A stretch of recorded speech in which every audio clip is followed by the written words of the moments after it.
अगर आप सूजी को दूध में घोल दें तो आप ये जूसी और टेस्टी मिठाई बनाकर तैयार कर सकते हैं मिनटों में। इसको बनाना बहुत ही ज़्यादा आसान है। यकीन करिए ये बहुत ही ज़्यादा टेस्टी बनी थी। तो एक बार ज़रूर बनाइएगा। तो सबसे पहले हम कढ़ाई लेंगे जिसमें डालेंगे घी। तो मैंने यहाँ पर आधी चम्मच घी का यूज़ किया है, आधी चम्मच ही हम घी डालेंगे और जब अच्छे से घी पिघल जाए तो इसमें ऐड करेंगे हम सूजी।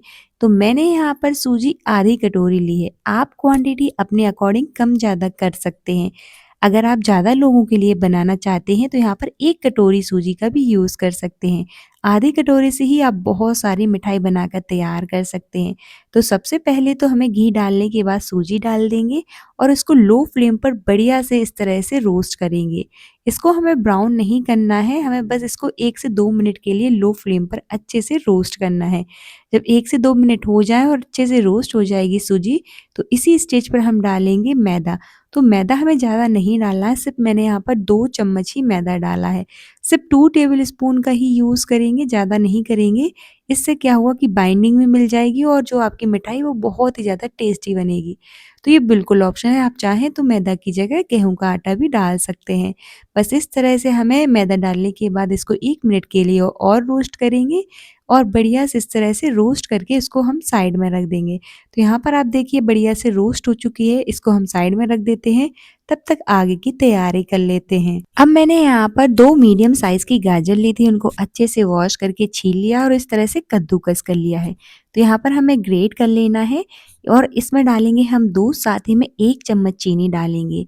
अगर हम कटोरी के माप से देखा जाए तो यहाँ पर मैंने आधी कटोरी जो है गाजर को लिया है। तो बस इस तरह से मिक्स करके इसको हम साइड में रख देंगे। आज की रेसिपी बहुत ही ज़्यादा टेस्टी और जूसी तो होने ही वाली है और सबसे अच्छी बात ये है कि यूनिक भी है। इसको आपने आज से पहले कभी नहीं बनाया होगा, लेकिन एक बार ज़रूर ट्राई करिएगा, आप इसके फ़ैन हो जाएँगे। चलिए गाजर को हम साइड में रख देते हैं, अब कढ़ाई में डालेंगे दूध। तो हमें ज़्यादा दूध नहीं डालना है, इसमें आधी कटोरी ही हम दूध डालेंगे और उसके साथ यहाँ पर डालेंगे हम 1/4 कटोरी जो है मिल्क पाउडर। मैंने अभी गैस को चालू नहीं किया है, गैस को हम चालू नहीं करेंगे। सबसे पहले तो दूध और मिल्क पाउडर को अच्छे से इस तरह से मिक्स करेंगे। मैंने यहाँ पर गैस चालू इसलिए नहीं किया है कि अगर दूध गर्म हो जाएगा और हम मिल्क पाउडर डालेंगे तो इसमें लम्स पड़ जाएँगे और इनको हम हैंडल नहीं कर पाएँगे। तो हमें क्या करना है, सबसे पहले ठंडे दूध में ही डाल देना है मिल्क पाउडर को और इस तरह से अच्छे से मिक्स कर लेना है ताकि हमारे मिक्सचर में लम्स ना बने। तो देखिए ईज़िली इस तरह से मिक्स हो जाएँगे और लम्स भी नहीं बनेंगे। अगर आप गरम में डाल दोगे तो इसमें लम्स बन जाएँगे। तो बस इस तरह से अब हम मिक्स करने के बाद अच्छे से गैस चालू कर देंगे, गैस का फ्लेम लो ही रखेंगे। अब इसमें डालेंगे हम 1/4 कटोरी जो है डेसिकेटेड कोकोनट। तो मैंने यहाँ पर नारियल के बुरादे को यूज़ किया है। तो 1/4 कटोरी डालेंगे, जिस कटोरी से आपने दूध और सूजी लिए उसी से सारी चीज़ें हम ऐड करेंगे। बस हम उसको अच्छे से मिक्स करेंगे।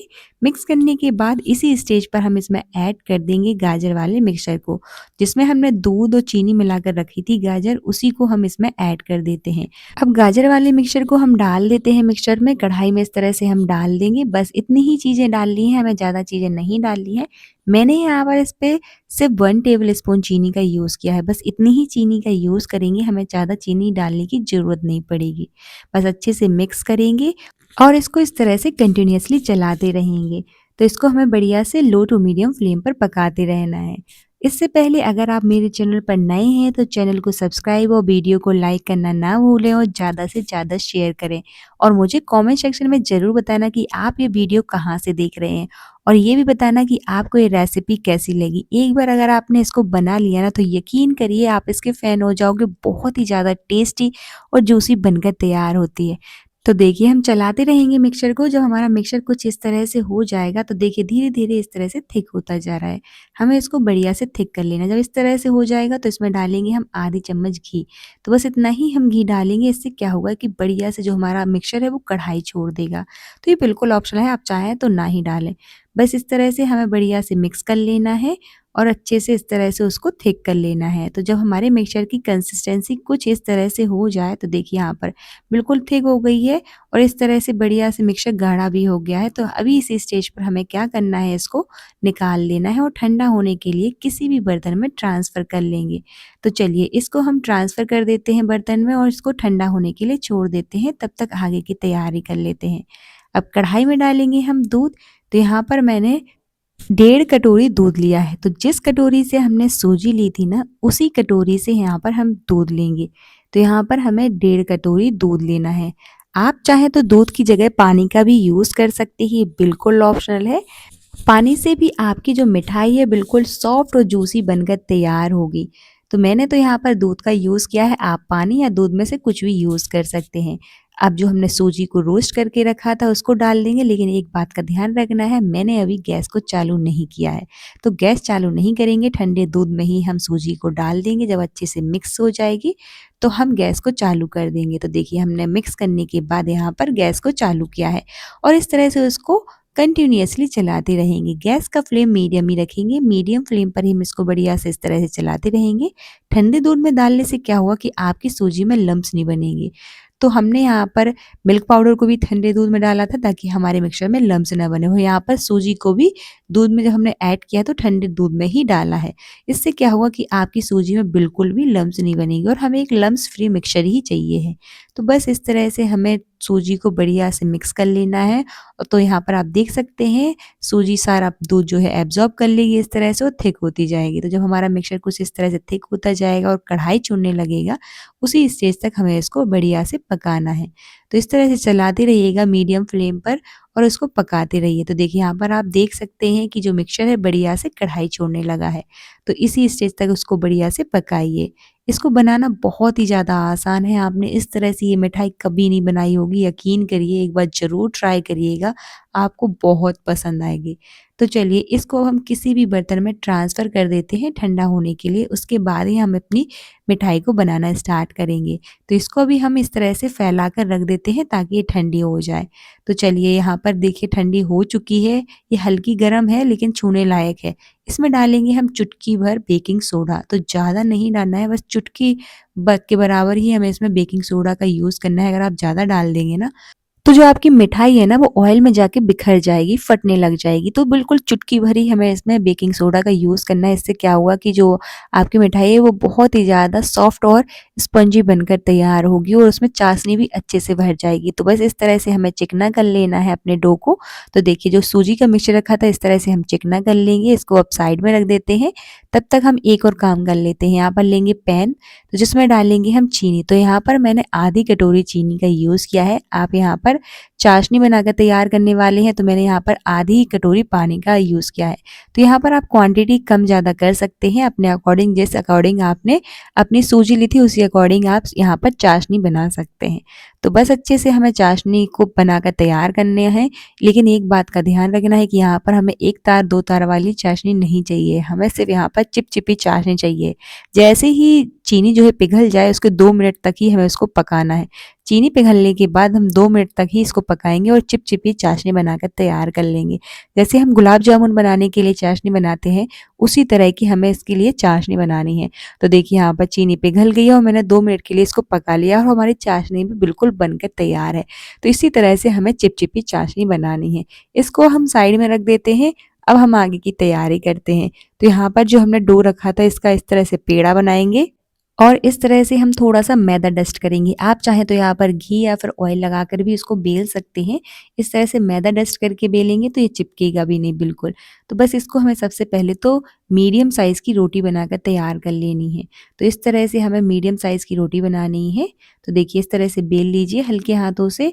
अब जो हमने मिक्सचर बना के रखा था गाजर और मिल्क पाउडर वाले को, उसको चेक करेंगे तो ये बिल्कुल ठंडा हो चुका है। तो ये सबसे पहले इस तरह से हम स्पून में लेंगे और इसके ऊपर इस तरह से रखेंगे। तो हमें ज़्यादा किनारे पे भी नहीं रखना है, बस इस तरह से हमें स्पून की मदद से इतने मिक्सचर को रख देना है। तो अब करेंगे हम इसको फ़ोल्ड। तो जो हमने इस तरह से देखिए यहाँ पर आप देख सकते हैं किस तरह से हमें इसको फ़ोल्ड करना है। इस तरह से हमें बढ़िया से फ़ोल्ड करना है। गुजिया के शेप में हमें इसको बनाकर तैयार करना है। अब इस तरह से हम कटोरी लेंगे और उसको इस तरह से कट कर लेंगे। तो ईज़िली ये कट हो जाएगी और अच्छे से ये पैक भी हो जाएगी। तो देखिए इस तरह से हमें बढ़िया से कटोरी की मदद से इसको गुजिया का शेप दे देना है। तो यहाँ पर आप देख सकते हैं कि कितने बढ़िया से इसका शेप आया है, बिल्कुल भी क्रैक्स नहीं आए हैं और इसी तरह से हमें एक-एक करके सारी बना लेनी है। तो चलिए मैंने सारे मिठाई को इसी तरह से एक-एक करके गुजिया के शेप में बनाकर तैयार कर लिया है। अगर ये किनारे फट रहे हैं ना तो इसको इस तरह से हाथों की मदद से दबा दीजिए ताकि जो हमारी स्टफिंग है वो बाहर ना निकले। तो इसी तरह से हमें बढ़िया से एक-एक करके बना लेनी है। अब कढ़ाई में लेंगे ऑयल और ऑयल को अच्छे से गरम करेंगे। ऑयल बहुत ही ज़्यादा गरम होना चाहिए, उसी स्टेज पर हम इसमें डाल देंगे और इनको बढ़िया से फ्राई करेंगे। एक बात का ध्यान रखना है कि जब आप इसको फ्राई करो ना तो इसको हाई फ्लेम पर ही फ्राई करना है और ऑयल भी अच्छा गरम होना चाहिए जब हम इसको डालेंगे। अगर आप इसको लो फ्लेम पर फ्राई करोगे और गरम जो है ऑयल जो कम गरम रहेगा ना तो इसके चांसेस रहेंगे कि ये बिखर जाएगा ऑयल में। तो इस तरह से हाई फ्लेम पर इसको आप फ्राई करोगे ना तो बिल्कुल नहीं बिखरेगा। और यहाँ पर हमने बेकिंग सोडा को ज़्यादा नहीं डाला था, बस चुटकी भर डाला था, तो इससे देखिए आप देख सकते हैं कि जो हमारी मिठाई है वो फूली-फूली बनकर तैयार हुई है। तो बस इस तरह से गोल्डन ब्राउन हो जाए ना तो उसी स्टेज पर हमें इसको निकाल लेना है। तो इसको ज़्यादा टाइम नहीं लगता है फ्राई होने में, जल्दी से फ्राई हो जाते हैं क्योंकि इसको हमने हाई फ्लेम पर फ्राई किया है। बस इसी स्टेज पर हम इसको निकाल लेते हैं। तो इसी तरह से हम सारी मिठाई को बनाकर तैयार कर लेंगे, फ्राई कर लेंगे। तो देखिए यहाँ पर मैंने फ्राई कर लिए हैं।